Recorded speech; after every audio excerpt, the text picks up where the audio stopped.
Welcome to our podcast series by Andersen, wherein we'll be discussing about digital tax stamps. We have Rishi with us, who's an expert on digital tax stamps. He's been dealing with a lot of clients of ours wherein they have a mandate to comply with the tax stamp system. Welcome, Rishi. Thank you. Pleasure to be here. Rishi, I have brought you today over here to understand about how the tax stamp system works because it's quite complicated Yeah. and I'm even learning from you. I wanted to understand what is the key to comply with the tax stamp system. Okay. That's a great question, and it's not so straightforward. But Yeah. first, let's understand that digital tax stamps, Mm-hmm. like you mentioned, they're applicable on a certain list of products, which are essentially cigarettes, electronic heated cigarettes, vape devices, and water pipe tobacco, which is shisha, essentially. And let's just take a minute to understand what the intention of the FTA to introduce this digital tax stamp system, Correct. and where you see it in other countries as well, which is essentially number one is to, of course, where the goods are sold locally in the UAE and to duty frees, they need to have that track and trace Oh, system, throughout the supply of chain, where course. it's going from the manufacturer or where it's imported to the final kind of consumer. And in doing so, you're monitoring things like quantities, but the main part is whether the tax is paid, because you would appreciate that the intention of excise tax is that wherever those products are being sold and consumed in the UAE, tax should be paid. Of course. And of course, the another main intention is to be aligned with the World Health Organization's framework on tobacco as a whole. So it's just alignment with globally recognized frameworks, right?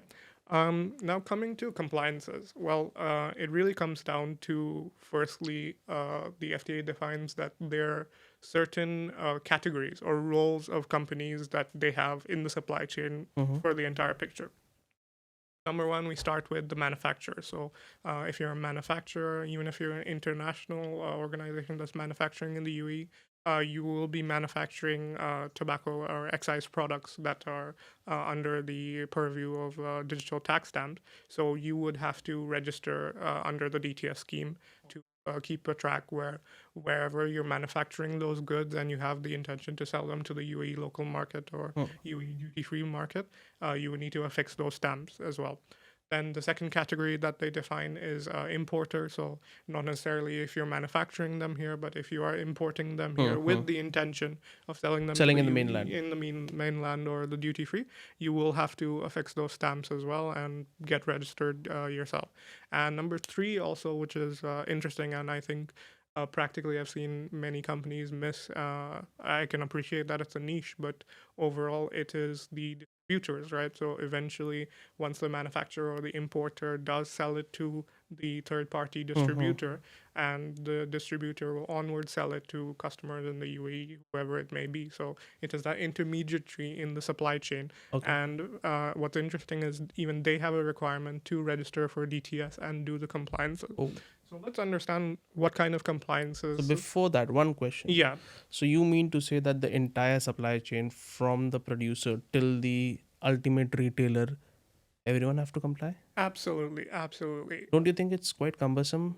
It is a cumbersome process, but again, if we think back to the intention of why the FTA imposed this scheme and where it is globally, Hmm. it is because ultimately it comes down to what is excise tax. It's a sin tax, right?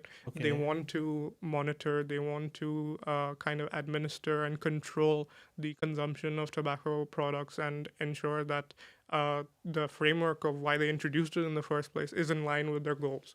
Okay. So while it is additional compliance for taxpayers and people in the supply chain, Hmm. it needs to be understood that it's for the greater good, right? It's so that the FTA can achieve that Okay. kind of equilibrium of control over it. One small thing, there's a different team who's managing the apart from the FTA. That's what I understand from you. Yeah. So could you just give a brief about the team which is managing this and how they are? If you want to communicate with them, how do you communicate? And Right. just give us a brief such that we can tell our viewers that this is something different. And Right. apart from that, I want to understand the compliance parts and the returns which you have to submit. Okay, fair enough, fair enough. So absolutely right, you said. So the administration of digital tax stamps here in the UAE, the system as a whole, and the framework itself is not directly handled by the FTA. They have a kind of, you could say, appointed service provider who are on a contract, and they're called Delaru. They're an organization who basically assist the FTA with the entire system. So what they have essentially is they have a portal, and Delaru is actually, funnily, not only supporting the FTA here, but in other GCC countries as well. So think of Saudi and uh, Oman and Bahrain and the other Oh, countries. wow. So they are supporting. So essentially, they're more or less a appointed service provider to basically administer the DTS Okay. system, right? And in terms of what they do, yeah, so they have a portal and for communication. And I think it's a good question that you bring up. How do you basically start, right? Now, obviously, you need to register for DTS, and to do that, you would need to get in touch with Delaru. I mean, there would, of course, be some IRL information requests that they would have in terms of what your activities are, details of your company, and so on and so forth. But an important process is, of course, onboarding. So essentially, you would need to register as your categorized function in the supply chain, Okay. and that specifically would be a kind of function on the portal which allows you to kind of fulfill your compliances on the portal itself. Hmm. And in terms of onboarding, it becomes very important to work in tandem with Delaru Correct. because, again, if any layman would probably see and go to the internet right now and look at maybe guidance, documentation, legislation on this topic, you would probably not see too much, right? It's a very practically driven kind of system that we have here. So it's important that you get in touch and you're proactive at the source itself, which Correct. for the time being is Delaru, Correct. right? So the initial step is registration and being onboarded. Hmm. Now, talking about what compliances that you need to follow, right? So in terms of compliances, again, when you're manufacturing goods and you're selling it to a local party in the UAE, you need to file the details of the exact batch Oh, details, which has every single item. it's so So particular. it's very particular. Oh So my there God. there are a lot of lengthy kind of details or dimensions of details that goes into the submissions, essentially.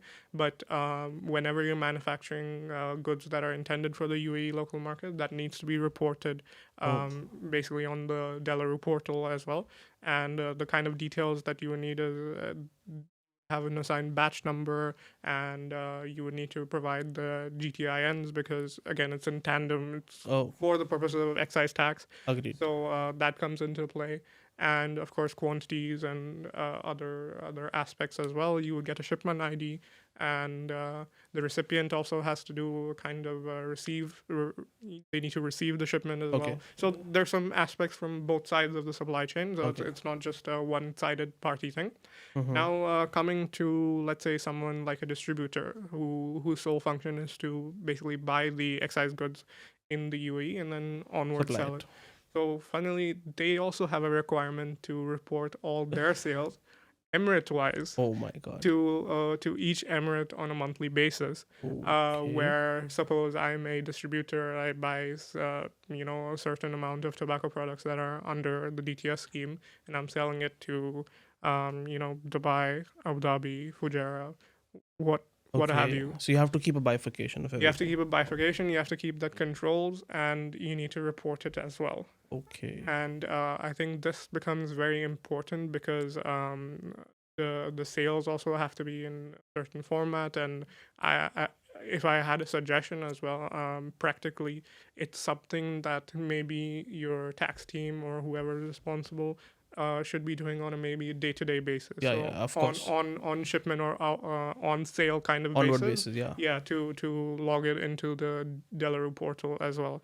So Rishi, what I've been hearing from you and understanding from you, so the line items in this are humongous because Absolutely. transactions and GTI and wise details, Mhm. you're supplying to like say even 10 distributors or 10 onward retailers, the transactions would range into maybe the Excel will not work after that. Oh, absolutely.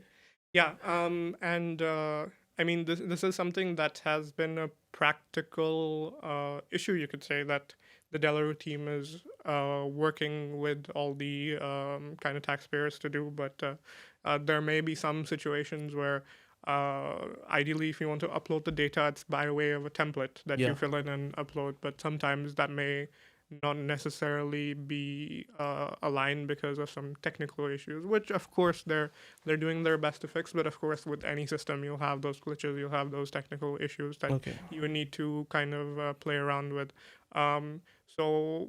In consideration of that, now, however, there can be technical issues, but at the end of the day, compliances always have deadlines, of course. and the best way forward to adhere to those deadlines is by doing it on a daily or maybe even a weekly basis to reduce the kind of last minute, last Stress. day heart attacks. Definitely, definitely. So I am sure that your team, like I think you have a dedicated team for DTS. Yeah. So your team is quite occupied just complying and just meeting the basic compliance. Oh, absolutely. And I think it's funny, but I think in UAE, compliance is definitely a full time job and even more, right? It's something that can keep you occupied and you have to be on top of, but it's all for the purpose of, the grand goal. And Agreed. of Agreed. course, compliance is king, right? So Perfect. you always got to be on your toes. Correct. Another aspect I also wanted to discuss is now it's quite often that, let's say, companies that are engaged with the DTS scheme, Yeah. they come out with new products. So if you think of something like, Oh. shisha, cigarettes, vapes also, vapes A have nightmare again. so many flavors, right? And of course, every day they have their R&D teams. They're coming up with new flavors. You have to keep the market engaged. So essentially, what happens is they would need to go through that process of product registration, not Okay. only with DTS, but in tandem with the FTA as well, through again an intermediary called branding. So you need to Oh, register the product with the FTA as an excise good, and then you need to onboard it or basically add it to your product list with correct. Delaru as well, so that it is available for your compliance as well. So there is Correct. an additional step there. So in any time you have a new product or maybe an updated product, you would need to take that additional step of compliance as well Correct. to have that product in your list as well. And I think another interesting point I always see with tax stamps as a whole. I think my final point here, which is that it's also important to note that, tax stamps in the UAE we've discussed, but obviously if you're kind of exporting it abroad and things like that, you need to consider the compliances or requirements there. So Okay. you may need to kind of procure the stamps from the foreign countries here and whatnot. But overall, as a whole, what my point over here is that obviously when you're procuring the stamps, you're paying for them, Yeah. right? It becomes a kind of a cost to you. Correct. It does Correct. become Of a cost course. to you, right? And the costs, I mean, practically speaking, especially with the companies that do engage in it, have very high volumes of quantity that they're selling on a monthly basis, right? Correct. Which means that they would need to incur quite a high cost in procuring those stamps. So what my thoughts are over here is essentially that because it is something that has a cost aspect to it, it needs to be aligned that you kind of have control over your production estimates. Mm-hmm. So wherever you have your customer orders, you're gonna have a set number of units that you're producing, Agreed. and let's say you forecast it to what it's going to be based on your current metrics and whatnot, and then you're going to order the stamps according to it. So you don't want cases where either you're underutilizing or Oh, overutilizing of course. your Of stamps, course. because it does have a cost aspect. Agreed. Agreed. And cancellation is difficult, I Yeah, believe. Yeah. yeah. Cancellation is another aspect. Yeah. So it's something that definitely can even impact your financials if Yeah. the volume is enough. So it's something to plan around. So what I learned from you today, Rishi, was that your existing ERP should be so capable that it can also meet the requirements of the digital stamp such that you are compliant with FTA Yep, and DTS. Am I absolutely. right? Yeah, absolutely. Okay. Thank you, Rishi, for your time. We request you all to follow us on our social media and stay connected with us. Thank you.